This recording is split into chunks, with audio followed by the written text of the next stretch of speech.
안녕하세요. 다시 한번 인사드리겠습니다.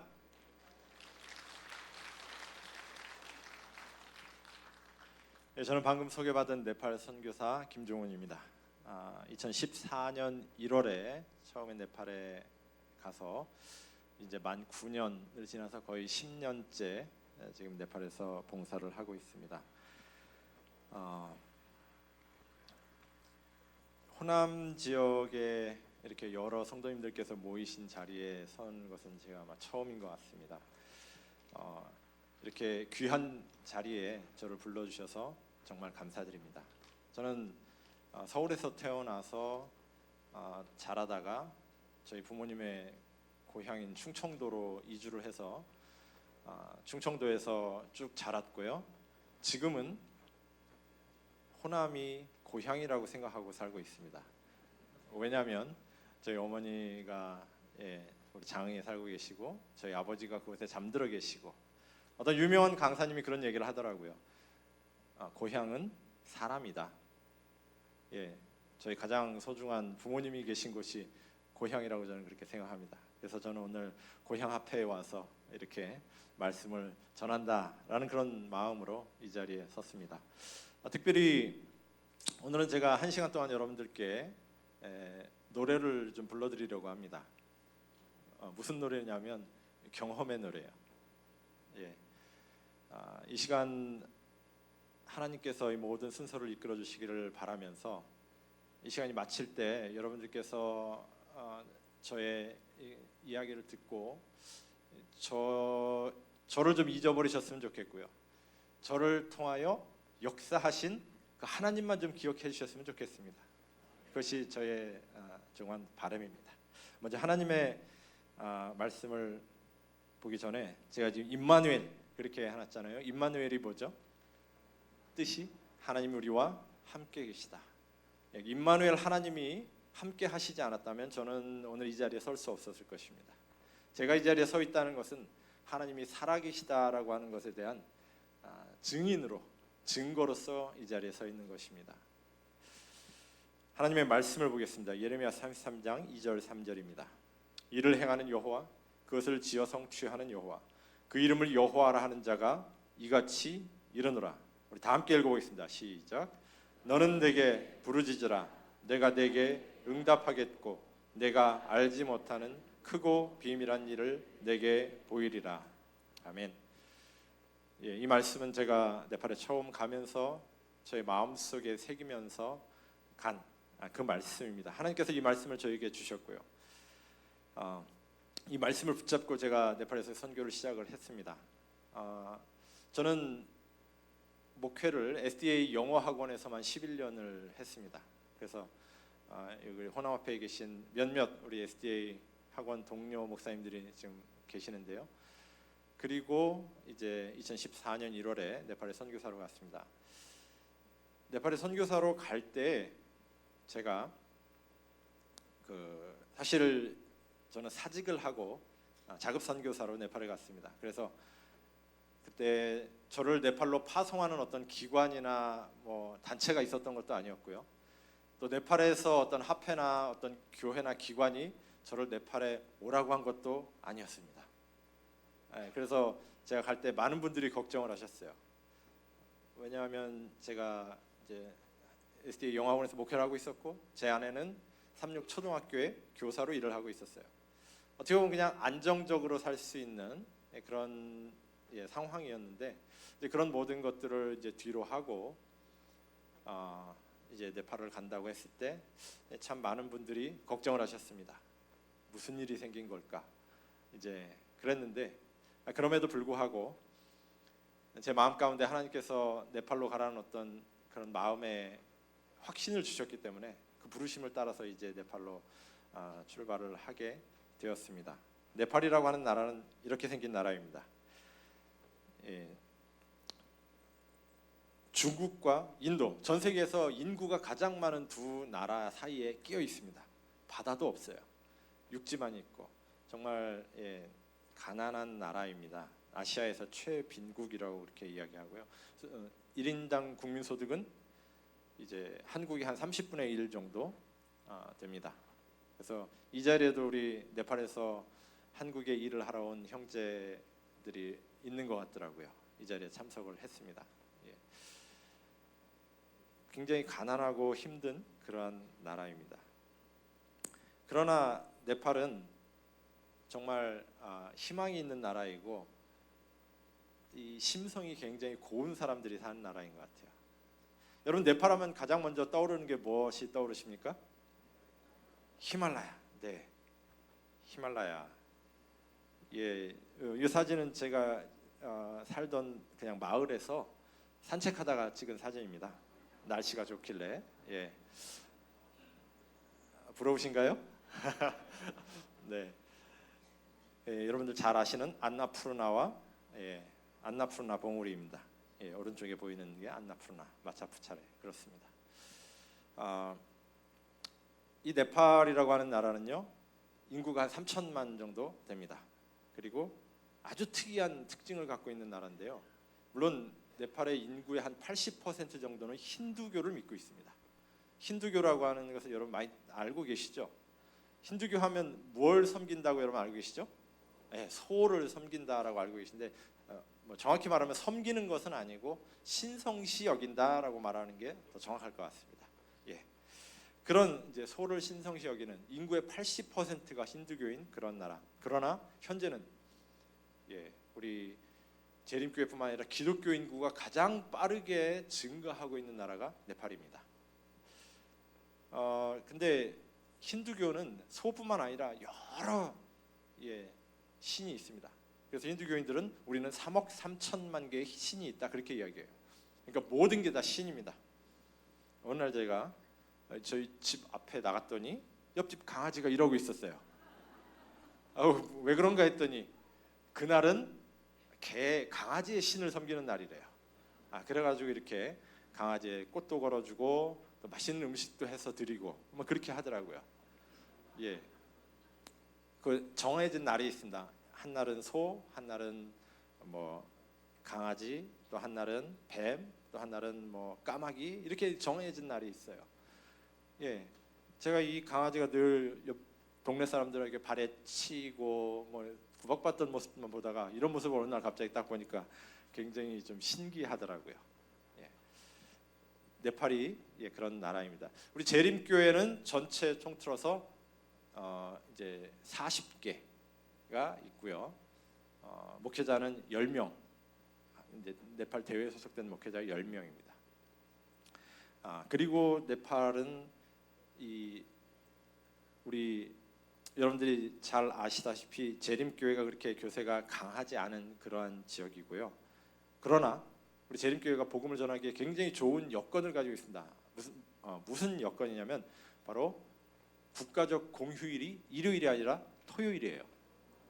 그래서 토요일은 모두 다 쉬어야 돼요. 그날 문 열면 어떤 때는 이제 공무원들이 나와가지고 문 닫으라고 그래요. 쉬는 날 문 열지 말라고.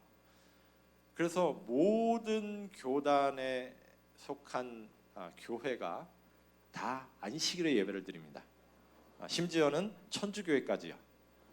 예. 그래서 재림교회가 복음을 전하기 어려울까요? 쉬울까요? 쉬운 좋은 조건은 다 가지고 있어요. 그럼에도 불구하고 참 아직 그렇게 많이 교회가 성장을 하지 못했습니다. 뭐 여러 가지 이유가 있습니다. 정치적인 이유도 있고 또 이제 네팔에는 개종 금지법이라는 게 있어요. 종교의 자유는 보장하지만 개종을 못 시키는 걸 금지합니다. 그래서 이제 복음을 전하는 게 금지가 되어 있는 거예요. 혼자 스스로 깨닫고 성경 읽고서 내가 교회 나가야겠다 하는 건 괜찮은데 제가 옆집에 가서 전도지 주면서 우리 전도회 갑시다 하면 불법이에요. 그러나 다행스럽게 그렇게 강하게 그 법을 적용하거나 그렇게 하지는 않습니다. 그래서 저희가 비교적 자유롭게 복음을 전하고 선교를 그렇게 하고 있습니다. 시대소망 340쪽에 이런 말씀이 있었습니다. 우리는 그리스도의 증인으로서 우리가 아는 바와 자신이 직접 보고 느낀 바를 전해야 한다. 우리는 그분의 약속을 어떻게 시험하였으며 그 약속이 얼마나 확실한지 알게 되었다는 것을 말할 수 있다. 이런 증거의 부족으로 세상은 멸망해 가고 있다. 그런 말씀이 있더라고요. 그래서 제가 마음속으로 결심했습니다. 하나님, 제가 이 일의 증인이 되게 해주십시오. 저의 삶에 하나님의 약속이 얼마나 확실한지 좀 제가 시험해보고 제 삶을 던져서 실험해보겠습니다. 하나님 살아계시면 저희 선교지에 함께 해주십시오. 제가 그런 마음으로 이제 네팔에 가게 되었습니다. 네팔에 도착한 날 저희 두 딸의 모습입니다. 지금은 큰아이가 이제 대학교 신학과 2학년 다니고 있고요. 둘째 딸은 고등학교 2학년에 재학 중입니다. 저희가 이제 네팔에 갈 때 가족이 이제 이사를 하기 위해서 이삿짐을 이제 날라야 되는데 그냥 견적을 한번 알아봤습니다. 그랬더니 이삿짐 센터에서 저희 집 와서 딱 보더니 견적을 딱 냈는데 990만 원이 나왔어요. 그래서 아무리 생각해도 다 팔아도 990만 원 안 나올 것 같은데 990만 원 내고 이사를 가는 게 아닌 것 같아요. 그래서 전부 다 이제 처분을 하고 이제 저희 박스에다가 꼭 필요한 책, 옷, 정말 필요한 것들만 이제 우체국 택배 박스에다가 쫙쫙쫙 이제 쌌습니다. 그랬더니 그것도 40개가 나오더라고요. 그래가지고 그 40개 나온 박스를 가지고 그럼 우체국 택배로 보내면 얼마일까 해가지고 우체국에 가서 물어봤어요. 근데 아까 여러분 지도에서 보셨듯이 네팔은 바다가 없습니다. 해운이 안 돼요. 그래가지고 전부 다 비행기로 보내야 된대요. 그러니까 한 박스에 25만 원, 40개면 1,000만 원. 다 팔고 줄였는데 또 1,000만 원이 나온 거예요, 견적이. 그래서 하나님이 가지 말라고 하시나 보다. 그래서 제가 그 박스를 전부 다 제 아는 서울 긴교에 계신 장로님의 창고에다가 쌓아놓고 1번부터 40번까지 번호를 매겨놨어요. 빨리 가져와야 될 것부터 1, 2, 3, 4 이렇게. 그리고서 이제 제가 하나님께 기도하고 네팔에 갔습니다. 하나님, 저희가 이 짐이 필요한 걸 아시면 가장 적당한 때에 보내주십시오. 저희는 일단 저희 몸하고 가져갈 수 있는 것만 가지고 가겠습니다. 그렇게 하고서 이제 저희 두 딸과 아내와 함께 정말 비행기에 실을 수 있는 모든 짐들을 이고 지고 안고 그렇게 비행기를 타고 네팔에 갔습니다. 하나님께서 과연 얼마 만에 저희 그 40박스의 짐을 네팔로 옮겨오셨을까요? 혹시 들으신 분도 계시겠지만 정확히 한 달 만에 제 돈 한 푼도 안 들이고 40박스의 짐이 견적 1,000만 원 나온 짐이 한 푼도 안 들이고 저희 집 앞에 딱 도착했습니다. 그래 제가 그 경험을 딱 하면서 하나님께서 내가 네팔에서 일하기를 원하시나 보다 그렇게 생각했어요. 그 당시에 오셨던 우리 씨 뿌리기 전도단 우리 장로님 집사님들 그리고 저 왈덴스 학교 학생들 해가지고 그때 40분이 오셨어요. 근데 제가 그 인솔하시는 목사님께 전화를 드려서 좀 혹시 저희 박스를 좀 몇 개 갖다 드릴 수 있냐 여쭤봤더니 뭐 우리가 가져가야 될 지원 물품 그런 것들이 많기 때문에 다 못 가져간대요. 그래서 나중에 연락하신 한 대여섯 개 가져갈 수 있을 것 같다고. 그것만 해도 감사하다고. 제가 이제 그렇게 했는데 출발하기 한 일주일 전인가 그 목사님께 다시 연락이 왔어요. 목사님 좋은 소식이 있대요. 뭐냐 그랬더니 비행기 티켓을 자세히 봤더니 원래 이렇게 붙일 수 있는 짐을 대부분의 항공사에서 하나씩 줍니다. 23kg짜리 하나씩. 근데 자세히 봤더니 23kg짜리 2개씩을 주는 걸로 티켓에 돼 있대요. 그러니까 예상치 못했던 짐을 40개를 더 들고 갈 수 있게 된 거예요. 그래가지고 정확히 40개, 40명의 우리 봉사대원들이 오시면서 하나씩 들고 오신 거예요. 하나님이 놀랍게 인도하셨습니다. 예, 그렇게 해서 저희가 네팔에 갔고요. 저희 가족들입니다. 예, 저희 두 딸이 이제 이렇게 자라가지고 고등학교를 졸업하고 뭐 그렇게 했습니다. 제가 네팔에 처음 갔을 때 아까 말씀드린 것처럼 아무도 저를 뭐 이렇게 후원해줄 그런 단체나 뭐 후원자나 거의 없었습니다. 그때 제가 실물교훈을 읽다 보니까 이런 말씀이 있었어요. 어찌할 바를 모를 때와 어려운 일에 직면하게 될 때 인간에게 도움을 구하지 말라. 모든 것을 누구에게 맡겨라? 하나님께 맡겨라. 제가 겁도 없이 이 말씀을 읽고 덜컥 하나님께 기도하면서 약속을 했어요.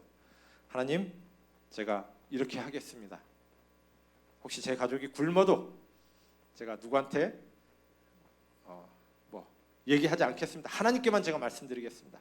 그렇게 하면서 제가 열심히 그 일을 실천을 하려고 노력을 했습니다. 그러다 보니까 정말 놀라운 경험들을 많이 했어요. 예, 하나님께 기도할 때 뭐 아무한테도 이야기하지 않았는데 골방에 들어가서 기도만 했는데 갑자기 전혀 모르는 분한테서 연락이 와가지고 후원을 하시겠다고. 제가 네팔에 가서 가장 먼저 시작한 일이 고아원입니다. 고아원을 시작할 때도 지금 저희 고아원에 한 30명의 아이들이 있는데요. 고아원을 시작할 때도 아무 재정이 없었어요. 그러나 우리 성경에 보면 하나님께서 우리 하나님의 백성들이 도와야 될 대상을 두 가지로 요약을 하셨죠. 누구를 도우라고 하셨어요? 고아와 과부. 그래서 제가 고아들을 이제 돕는 일을 먼저 시작을 했습니다. 하나님, 성경에 도우라고 하나님 말씀하셨는데 그 말씀은 약속이라고 하셨잖아요. 제가 고아들을 모아서 돕겠습니다 했더니 하나님이 고아들을 도울 수 있는 자금들을 보내주기 시작하셨어요. 그래서 이제 그 아이들이 지금 이것은 제가 고아원을 시작할 때 그 다음 이듬해 아이들이고요. 이 아이들이 지금 자라갖고 저보다 키가 더 컸어요. 제 뒤에 키 큰 아이들 보이시죠? 그 아이들이 지금 이제 고등학교 2학년, 3학년 이렇게 재학 중입니다. 열심히 공부해서 이제 하나님의 종을 만들려고 지금 준비시키고 있습니다. 역대하 16장 9절에 보면 여호와의 눈은 온 땅을 두루 감찰하사 전심으로 자기에게 향하는 자를 위하여 능력을 베푸신다 그렇게 말씀하셨어요. 전심으로 이 전심으로라는 말이 저는 마음에 와닿더라고요. 대충 하나님께 향하는 게 아니라 전심으로 나의 모든 것을 다해서 하나님께 향하여 갈 때 그 사람을 위해 능력을 베푸신다. 제가 이 말씀을요 네팔에서 작년 재작년에 아주 뼈저리게 경험한 그런 일이 있었습니다. 어느 날 저희 선교센터에 이 두 여인이 찾아오셨어요. 저 주황색 옷을 입은 저분이 이제 어떤 분이시냐면 그때 저희를 찾아올 때 조그마한 교회를 운영하고 계신 분이셨어요. 근데 이분이 너무 이 교육적 배경이 없어갖고 네팔어를 읽지를 못하셔요. 문맹이죠. 지금도 네팔은 거의 50% 가까이가 문맹입니다. 교육의 기회를 갖지 못한 사람들이 젊은 사람들도 참 많아요. 근데 이분도 역시 마찬가지. 숫자를 1부터 50까지밖에 못 센대요. 그런 분이 이제 아들 하나를 입양을 해가지고 키우는데 그 아이가 12살인가 13살 됐어요. 근데 그 아들을 맨날 붙잡아 놓고 성경 읽으라고 시키는 거예요. 그래가지고 아들이 시간만 나면 이제 엄마를 위해서 성경을 읽어드리는 거예요. 그 아들이 읽어주는 성경을 들으면서 이분이 하나하나 자기의 삶에 순종하지 못하고 있는 게 발견될 때마다 회개하고 그 말씀을 순종하기 시작했어요. 그러다가 이분이 출애굽기 20장에서 10계명을 읽다가 안식일 기별을 깨닫게 됐어요. 토요일날 예배는 드리는데 우리가 그 말씀대로 안식일을 못 지키고 있네, 이걸 깨달은 거예요. 그래서 그 말씀대로 이제 지키기 시작했습니다. 그랬더니 무슨 일이 시작됐냐면 이분이 나가고 있는 교회에서 핍박이 시작된 거예요. 왜 남들이랑 그렇게 다르게 뭘 믿으려고 하냐? 네팔어도 못 읽는 무식한 사람이 말이야. 이러면서 무시를 하고 결국 그 교회에서 쫓겨났어요. 다른 교회 갔습니다. 거기서 똑같이 쫓겨났어요. 그런데 어느 날 그리고 나서 이분이 자기 집에서 이제 예배를 드리기 시작했어요. 주변 사람들에게 전도를 하기 시작했습니다. 이분이 사는 집입니다. 여기 사람이 사는 집같이 보이세요? 네팔에 이렇게 사는 분들이 아직도 많아요. 그리고 그분이 세운 교회입니다. 집 바로 건너편에 뭐 한 20-30m 떨어진 곳에 있어요. 제가 이제 이분이 저희를 방문하시고 나서 몇 주 후에 그 교회를 방문했습니다. 이 안에서 이렇게 예배를 드려요. 예배가 끝나고 나서 이제 기념 사진을 찍었습니다. 그 무식한 분, 네팔어도 읽지 못하고 성경을 들어야만 아는 그분이요, 자기 집에서 교회를 개척해가지고 저렇게 많은 성도들이 모여서 예배를 드리고 있습니다. 여러분, 제가 보기엔 여기에 앉아 계신 여러분 모두는요 저분보다 훨씬 낫습니다. 모든 좋은 조건을 가지고 계셔요. 여러분들이 결심하시고 기도하시고 하나님을 향해 전심으로 나가신다면 하나님께서 여러분들 통하여서 훨씬 더 큰 일을 이루실 것이라고 저는 믿습니다. 그래서 저는 여러분들께 이분 이야기를 꼭 해드리고 싶었어요. 근데 이분이 단순히 또 여기에 그치는 게 아니라 저는 이분 집에 갔을 때 그분과 함께 동거하는 서너 명의 성도들을 봤는데 그분들이 누구냐고 그랬더니 환자들이래요. 이분이 신유의 은사가 있더라고요. 그래서 이분이 기도하면 많은 성도들이 치유가 돼요. 근데 이분이 그냥 단순히 기도하는 게 아니라 그분들을 위해서 이제 말씀을 가르치고 처음 오면 보니까 최차순 집사님 하시는 방법이랑 비슷하더라고요. 금식하면서 회개하도록 한대요. 근데 그분 거기에 오면 사람들이 그렇게 잘 회복이 된다는 거예요. 제가 여기 방문했을 때도 3일 전인가 중풍병 환자가 이 들것에 실려오신 분이 계셨는데 그분이 그날 걸어서 예배를 참석하셨어요. 그런 일들이 일어나는 것을 보았습니다. 전심으로 하나님께 찾는 자, 하나님께서 그분을 통하여 그 사람이 어떤 세상적 배경을 갖고 있든 지식이 있든 경험이 있든 아무 상관이 없어요. 이분처럼 아무것도 모르는 정말 세상에서는 무시받을 수밖에 없는 무식한 사람이지만 하나님께서 그분을 통해서 역사하시는 모습을 저는 봤습니다. 이 교회의 모습을 보면서요. 그리고 제가 이제 재작년에 우리 황민용 장로님과 함께 새로운 개척지에 저희가 가게 되었습니다. 채빵 부족들이 사는 마을이에요. 여기에 가기 위해서는 정말 멀리 가야 됩니다. 아주 먼 길을 가야 돼요. 차에서 내려서 여러 시간을 이제 산길로 이렇게 이제 이고 지고 걸어가야 교회가 있는 곳에 도착을 합니다. 그 동네 가는 길이에요.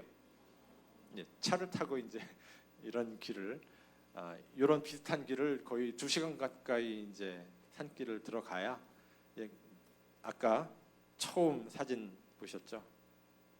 이 사진 이런 곳에 이제 내려가지고 여기서 이제 출발을 해서 여러 시간 걸어가야 이제 교회가 있습니다. 채빵 부족들 네팔에서 가장 근대화가 덜 됐다고 할까요? 문명화가 덜 된 그런 사람들이 사는 곳입니다. 주식은 옥수수와 감자예요.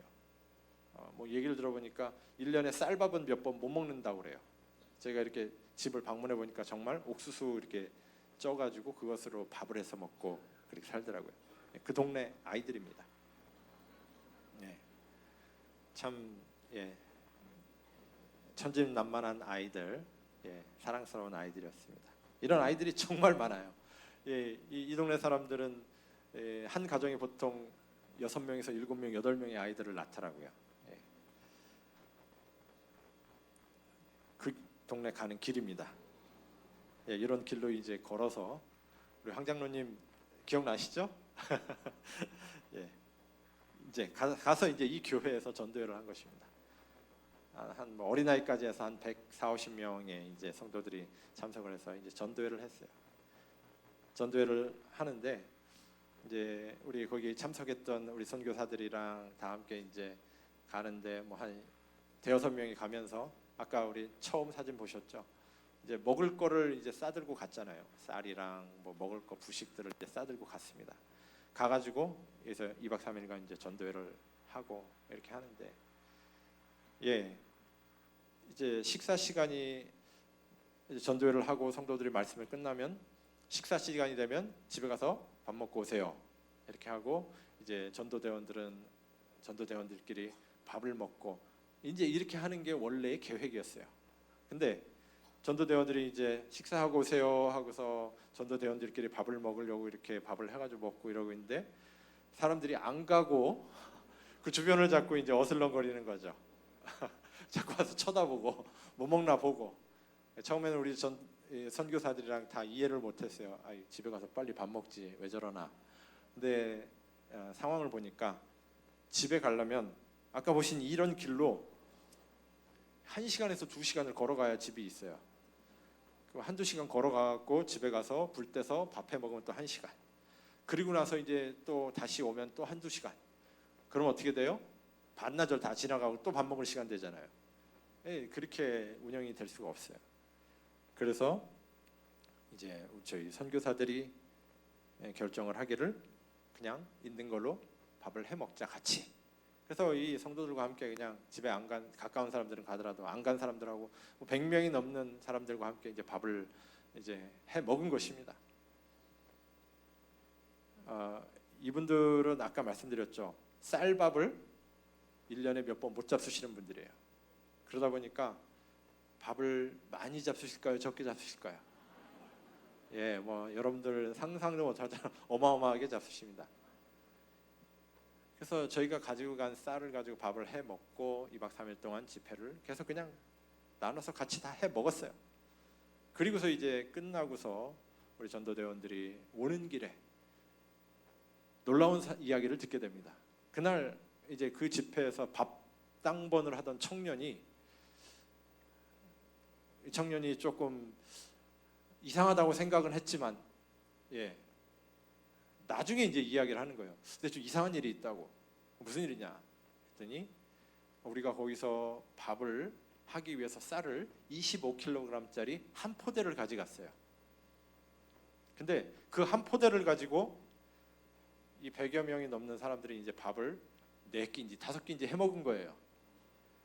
밥을 바닥이 딱딱 긁도록 이렇게 해가지고 밥을 해서 먹고 그 다음 끼에 가서 혹시 남은 걸로 조금이라도 해볼까 하고 가보면 쌀이 채워져 있어요. 그래서 또 했대요. 그리고 나서 그 다음 끼에 가서 혹시나 하고 봤더니 또 채워져 있더래요. 무슨 일이죠, 여러분? 오병이어의 기적이 일어난 거예요. 하나님께 우리 여기 황 장로님 현장 증인이 여기 앉아 계십니다. 우리 저 사진에 보이시죠? 그렇게 해서 놀라운 이야기를 이제 듣게 된 것입니다. 아무것도 모르고 그러다가. 그래서 저희가 거기에 이제 그 다음에 가서 또 전도회를 했고요. 전도회를 하고서 거기서 이제 침례식이 있었습니다. 그래서 그 다음에 그쪽 지역에 4개의 교회가 있는데요. 거기에서 105명이 침례를 받았습니다. 그 침례식을 한 날 한 400명이 모였어요. 성도들이. 별로 집도 없어 보이는 그 시골 골짜기에 어디서 그렇게 사람들이 여기저기서 오셨는지 400명의 성도들과 어린 아이들이 모여서 함께 정말 하늘의 축제를 저희가 그곳에서 맛봤습니다. 하나님은 지금도 하나님께 전심으로 향하는 사람들을 위하여 뭐 하신다고요? 능력을 베푸신다고요. 지금도 하나님의 말씀은 살아있는 말씀이라고 저는 감히 말씀드리고 싶습니다. 그래서 저희가 이제 우리 그쪽 지역에 함께 했던 전도 대원들 선교사들입니다. 복음교육자 60쪽에 보니까 하나님의 명령에 따르는 능력은 무한하다 라고 말씀되어 있더라고요. 그래서 이 말씀을 나의 것으로 삼으면 이 말씀이 나의 것이 되는 거예요. 나의 삶의 실천이 되어지는 것입니다. 희대의 소망 668쪽입니다. 그분은 그들을 쓰실 때가 있으시며 그들이 당신의 이름을 영어롭게 하려고 당신에게 가장 큰 요구를 할 때에 매우 기뻐하신다. 만일 그들이 그분의 약속들을 믿는다면 그들은 큰 것을 기대할 수 있다. 제가 그래서 정말 겁도 없이 간이 커져가지고 하나님께 큰 것들을 많이 요구를 했어요. 하나님이 그런 요구들을 정말 많이 이루어 주셨습니다.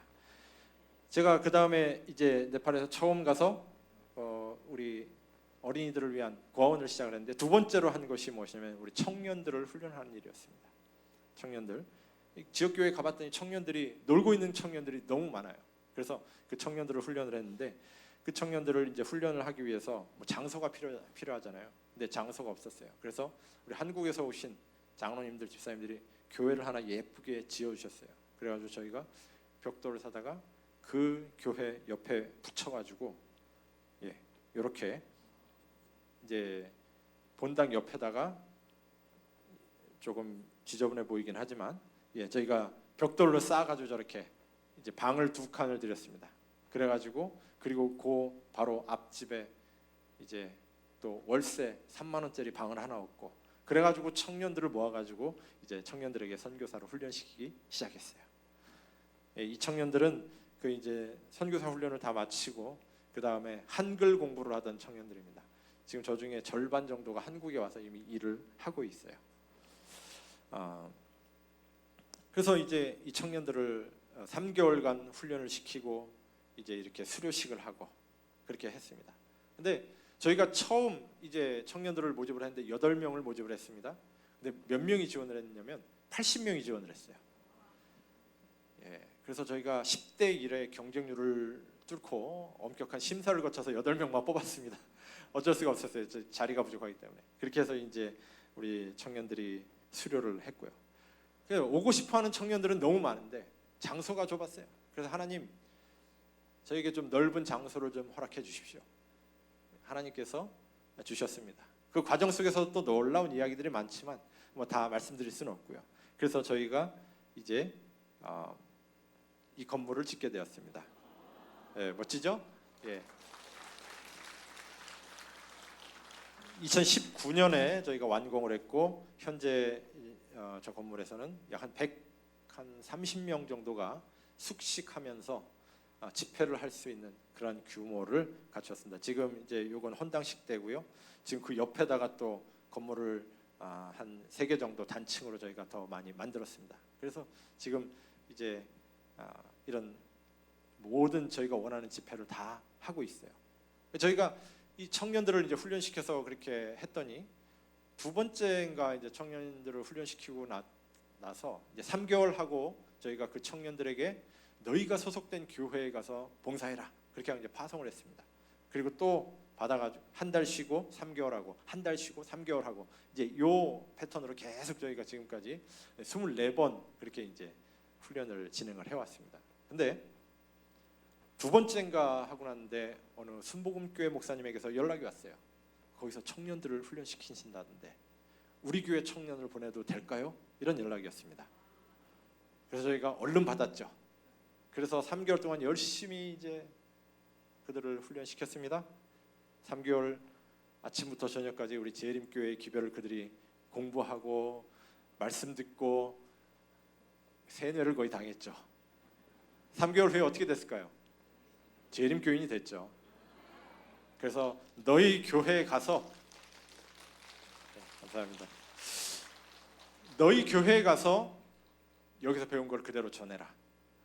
그래서 그 청년들이 이제 그렇게 파송이 돼가지고 교회에 가서 이제 복음을 전하기 시작했습니다. 그 다음 기수 이제 받을 때가 됐더니 이번엔 2군데인가 3군데인가 또 다른 개신교회에서 또 연락이 왔어요. 우리도 청년들 보내고 싶다고 보내시라고 다 데려다가 훈련시켜서 보냈습니다. 그렇게 하기를 여러 차례 했어요. 어느 날 그 청년들이 가서 봉사하고 있는 교회의 목사님에게서 개신교회 이제 목사님에게서 연락이 왔습니다. 우리 교회 거기서 훈련받고 온 청년이 너무 봉사를 잘한다고. 그리고 성경도 이제 저희가 안교 교과책을 이제 다 들려 보내주고 그걸 보내줬거든요. 그랬더니 뭐 책 갖고 와서 성경도 가르치는데 너무 잘 가르친다고. 나보다 더 잘 가르친다고. 그 목사님들이 그러셔요. 그러면서 하시는 말씀이 혹시 나도 그 3개월 훈련에 참여해도 되냐?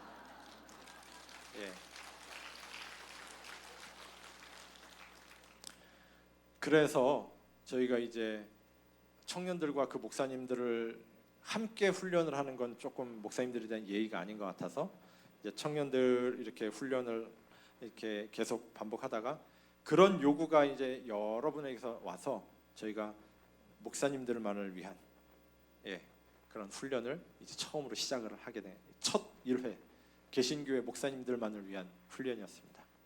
우리 황 장로님께서 아주 열심히 도와주셨습니다. 말씀 가르쳐 주시고요.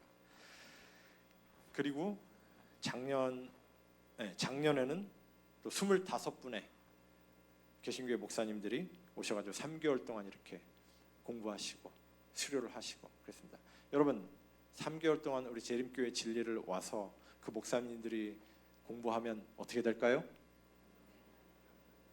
저 안식일교회로 개종해라 이런 말 한마디도 하지 않았습니다. 대부분의 목사님들이 가실 때는 결심을 하고 가셔요. 내가 이 진리의 말씀대로 살아야겠다. 근데 이 진리를 전하면서 이 진리 속에 살아야겠다는 결심을 가지고 돌아가십니다. 예. 그래서 그런 분들에 의해서 이제 자꾸 우리 재림 기별을 받아들이는 개신교회가 늘어나게 됐고요. 지금까지 그래서 저희가 절대 강요하거나 푸시하지 않고 자신들 스스로의 선택에 의해서 우리 재림 기별을 받아들이고 재림교회 간판을 바꿔 다른 교회가 65개입니다. 예.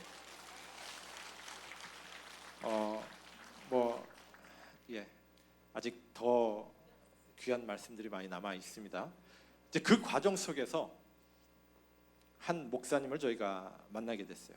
예. 한 목사님이 이제 저희와 함께 말씀을 공부를 하기 시작하시고 여러 달 동안 말씀을 공부하시더니 이 말씀이 진리라는 것을 이분이 거의 확신하셨어요.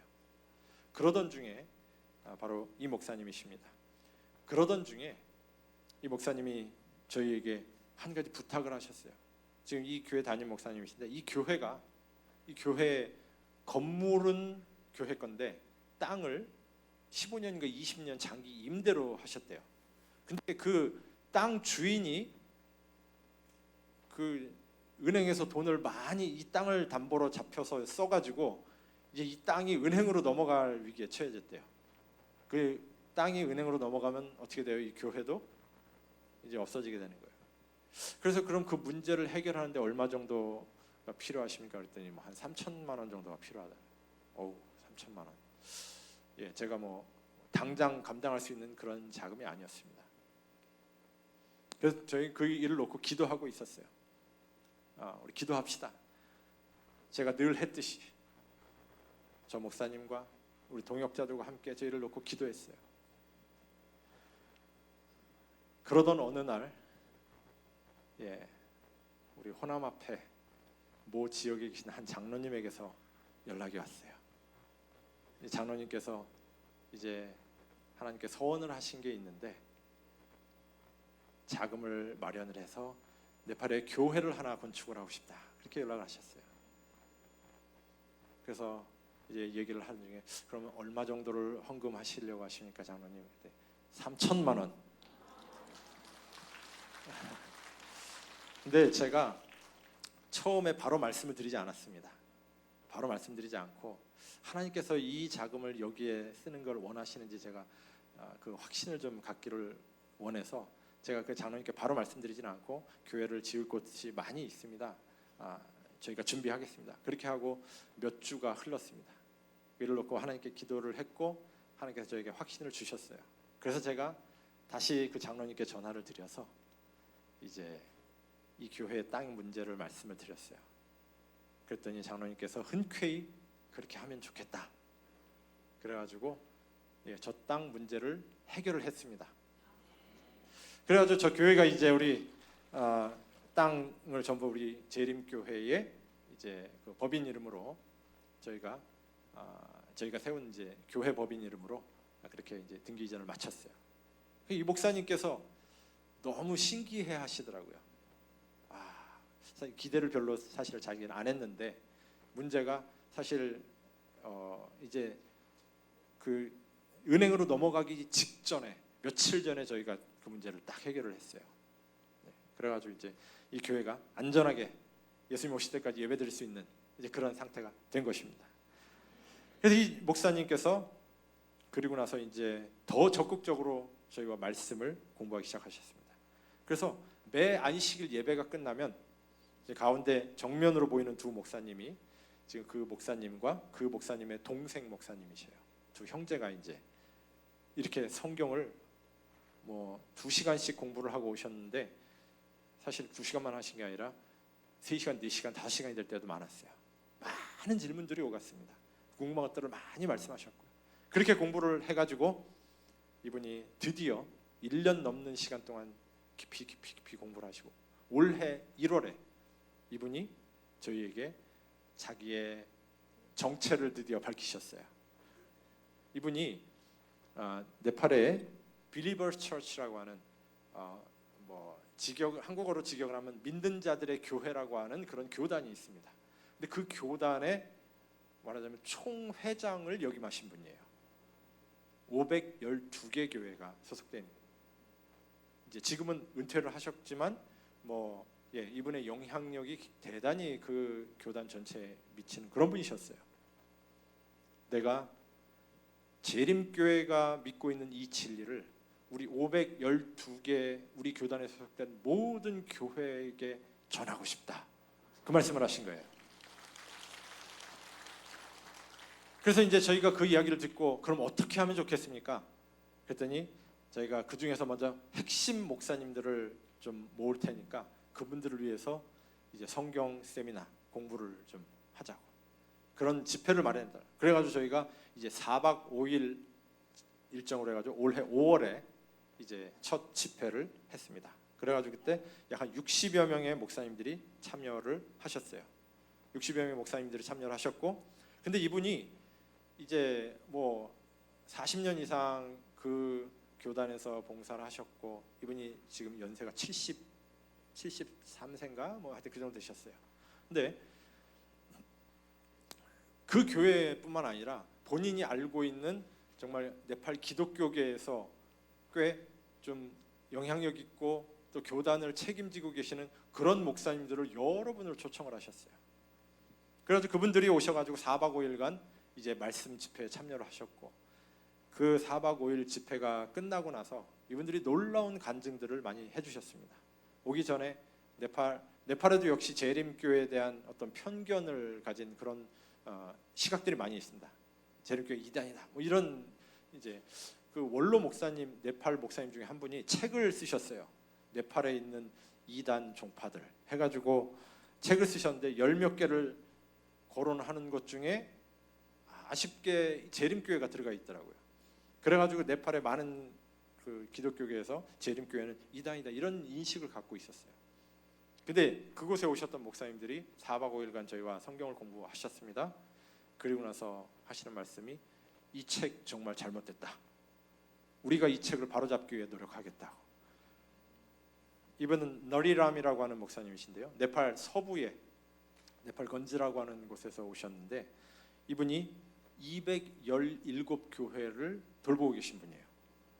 미국에서 리더십으로 신학 박사학위를 받으신 분입니다. 대단한 분이시더라고요. 근데 이분이 조용히 4박 5일 동안 저희의 모든 강의를 들으셨어요. 그리고서는 재림교회가 가르치는 진리는 성경으로 전혀 문제될 게 없다, 이렇게 거기서 이제 간증을 해주셨어요. 그러면서 저희에게 요청하기를, 내가 네팔 서부 지역에 우리 목사님들을 모을 테니까 이런 집회를 네팔 서부 지역에 와서도 해달라고, 그리고 성도들을 위해서는 자기가 최소 2,000명 모을 테니까 전도회를 해달라고, 그리고 저희한테 요청을 하셨습니다. 저희가 지금 이제 그 일을 위해서 기도하면서 지금 준비하고 있습니다. 네. 이 두 분이 이제 저 하얀 셔츠 입은 분이 아까 말씀드린 빌리버스 교회 그 회장 형님이고, 연보라색 입은 목사님이 그 동생이셔요. 근데 그 연보라색 입은 목사님도 약 한 200여 명 되는 교회 목사님으로 담임을 하고 계셨는데, 그 교회에서 이제 재림교회 기별을 받아들이시고 이분이 그 교회에서 이제 이 진리를 전하기 시작하니까 그 교회를 후원하던 미국의 어느 교회가 그 이야기를 듣고서 후원을 끊어버렸어요. 그랬더니 이제 그 교회 장로님들이 둘 중에 하나를 선택해라, 나가든지 아니면 더 이상 재림교회 진리를 이곳에서 가르치지 말아라. 이제 후원이 끊어지니까 이 목사님이 나는 진리를 포기할 수 없다, 난 나가겠다. 그래가지고 교회에서 스스로 쫓겨나셨어요. 그래가지고 이제 나오시니까 함께 그분의 진리를 받아들였던 한 40-50명 되는 성도들이 같이 나왔습니다. 그래가지고 지금 그분 집 거실에서 이렇게 예배를 드리고 있어요. 내가 절대 이 진리를 포기할 수 없다, 지금 그렇게 말씀을 하고 계십니다. 그리고 그때 참석하셨던 목사님 중에 한 분, 이 목사님 프렘 깔기라고 하는 목사님이신데요. 이분은 카트만두에서 오셨는데 카트만두 근교에 52개의 교회를 돌보고 계신 그룹의 총 책임자이셔요. 이분도 이제 말씀을 깊이 공부하시더니 우리가 이 말씀에서 성경과 다른 것을 아무것도 찾을 수가 없다. 이건 우리가 함께 공부해야 될 분명한 진리다. 그렇게 말씀하시더니 지금 저희가 가는 집회하는 곳마다 다 따라다니시면서 앞에 나가서 이제 간증을 해주시는 거예요. 여러분들이 지금 공부하고 있는 이 진리 분명하다. 성경의 진리다. 이분도 인도에서 굉장히 많은 재정적 지원을 그 교단 전체가 받으셨는데 저희랑 같이 일하면서 지금 끊어졌대요. 이분이 그러셔요. 내가 재정적 지원 안 받아도 된다. 내가 진리를 발견하고 진리의 말씀대로 살 수 있으면 하나님께서 그걸 채워주실 것을 내가 믿는다. 그러시면서 이분이 이제 그렇게 저희와 함께들 하고 계십니다. 이분은 사무엘이라고 하는 목사님, 74신 되신 목사님인데요. 네팔 기독교의 큰 그 국제 단체의 그 단체장으로 30살부터 65세 때까지 35년을 네팔 기독교의 그 단체장으로 봉사하신 분이셔요. 네팔 전체 기독교에 굉장히 큰 영향을 미치신 분입니다. 이분이 이상한 단체가 와서 집회를 하고 다닌다는 소식을 듣고 이제 오신 거예요. 내가 들어봐야 되겠다. 그래서 이제 지난번 저희가 최근에 그 집회를 하는데 참석을 하셨습니다. 저희가 지난 4주 동안 홍광희 목사님을 주 강사로 모시고 저희가 2박 3일씩 6곳에서 집회를 했습니다. 그래서 연 인원 600명 이상의 개신교회 목사님들이 진리를 공부하셨어요. 그 이제 집회에 이 목사님께서 4번을 참석하셨어요. 그리고 나서 마지막 집회에서 지금 이 사진 마지막 집회 하는데 이분이 앞에 나와서 말씀하시기를 내가 지금까지 2주 넘게 집회에 다 참석하면서 내가 이분들이 하는 이야기 다 들어봤다. 그리고 이분이요 얼마나 듣는 그대로 깨알같이 막 그걸 다 적으시더라고요. 한자도 빼지지 않기 위해서 그렇게 다 적으시더라고요. 내가 그 내용 다 적었고 최대한 내가 아는 대로 성경으로 대조를 해봤는데 우리가 지적할 거 아무것도 없다. 이분들이 말하는 게 성경의 진리가 아니면 나는 오늘 내 목숨 내놓을 의향이 있다. 그렇게 말씀하셨어요. 그러면서 이분이 나는 오늘부터 이분들과 함께 하기로 결심을 했고 이분들이 가르치는 이 진리를 네팔 전체에 복음을 전하기로 결심했다. 이렇게 말씀을 해주셨습니다.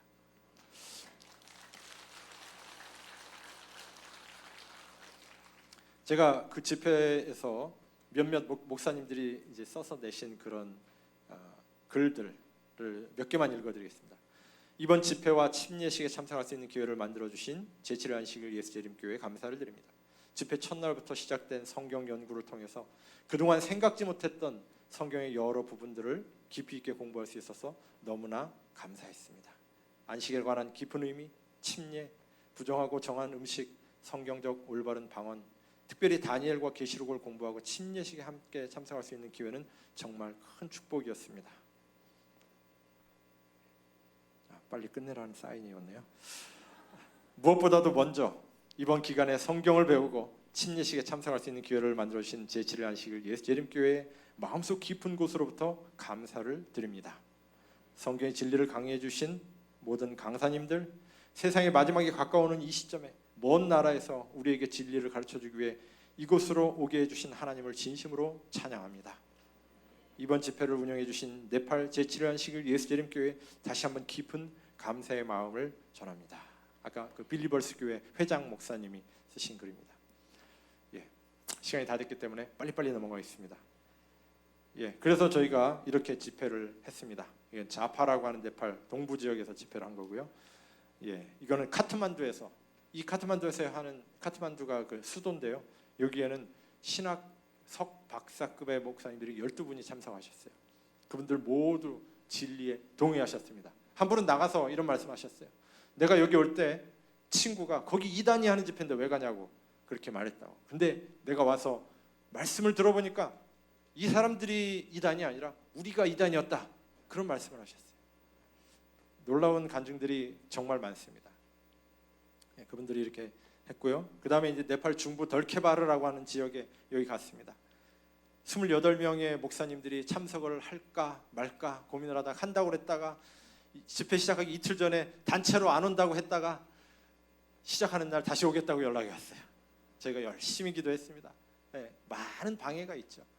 131명의 목사님과 사모님들이 참석했어요. 그 다음에 이제 또 2박 3일 집회가 네팔의 또 동부 이따리의 뻐뜨리라고 하는 지역에서 있었습니다. 여기에 151명의 목사님, 그 중에 15명의 사모님들과 135명의 목사님들이 참석하셨습니다. 그분들이 귀한 결심을 많이 해주셨습니다.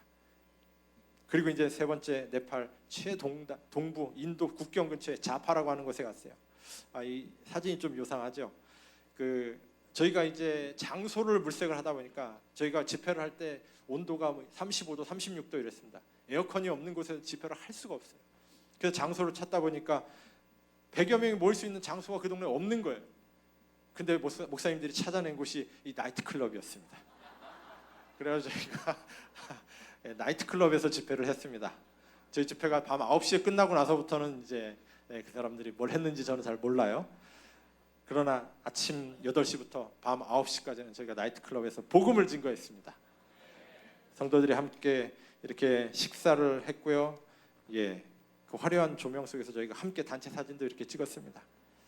그리고 나서 이제 마지막 또 그분들 중에 2박 3일이 너무 짧다, 우리 더 공부하고 싶다, 그런 분들을 또 60명 이제 저희가 순회 집회를 하고 60명을 모아다가 저희 선교센터로 모시고 왔어요. 그래가지고 다시 3일 동안 우리 홍광희 목사님께서 더 깊이 이제 다니엘 계시록 중심으로 또 말씀을 해주셨습니다. 그리고 나서 이제 네팔 서부의 붓두월이라는 곳으로 가려고 하는데 저희 재정이 다 떨어졌어요. 근데 저희가 이런 집회를 한다고 하니까 한국에서 장로님 한 분이랑 남자 집사님 한 분이 이분들이 한다고는 하는데 이분들이 하는 집회가 진짜인가 아닌가 이분들이 정말 확인하러 네팔까지 오셨어요. 비행기 타고 딱 1박 2일 있다 가셨습니다. 근데 저희가 이제 이 붓두월이라고 하는 지역에서 집회를 해야 되는데 저희가 그쪽 장소 빌리고 그분들께 숙식 제공하고 2박 3일 동안 100여 분에게 이렇게 집회를 해야 되는데 자금이 다 떨어졌다고 그런 얘기를 홍 목사님과 이렇게 나누고 있는데 살짝 들으셨어요. 뒤에서 그러시더니 그분이 오시더니 지금 내 통장에 지금 돈이 이거밖에 없는데 이거 내가 다 보내드릴 테니까 이 돈으로 하시라고. 저희에게 딱 필요한 분량의 자금이었습니다. 그래서 저희가 이 붓두월이라고 하는 곳에 가서 또 130명 목사님 모아놓고 집회를 3일 동안 했습니다. 그리고 그 결심하신 목사님들이 우리가 이 진리 따라 살고 싶은데 어떻게 하면 좋냐, 끝나고 나서 이렇게 또 따로 모아가지고 회의를 진행을 했어요.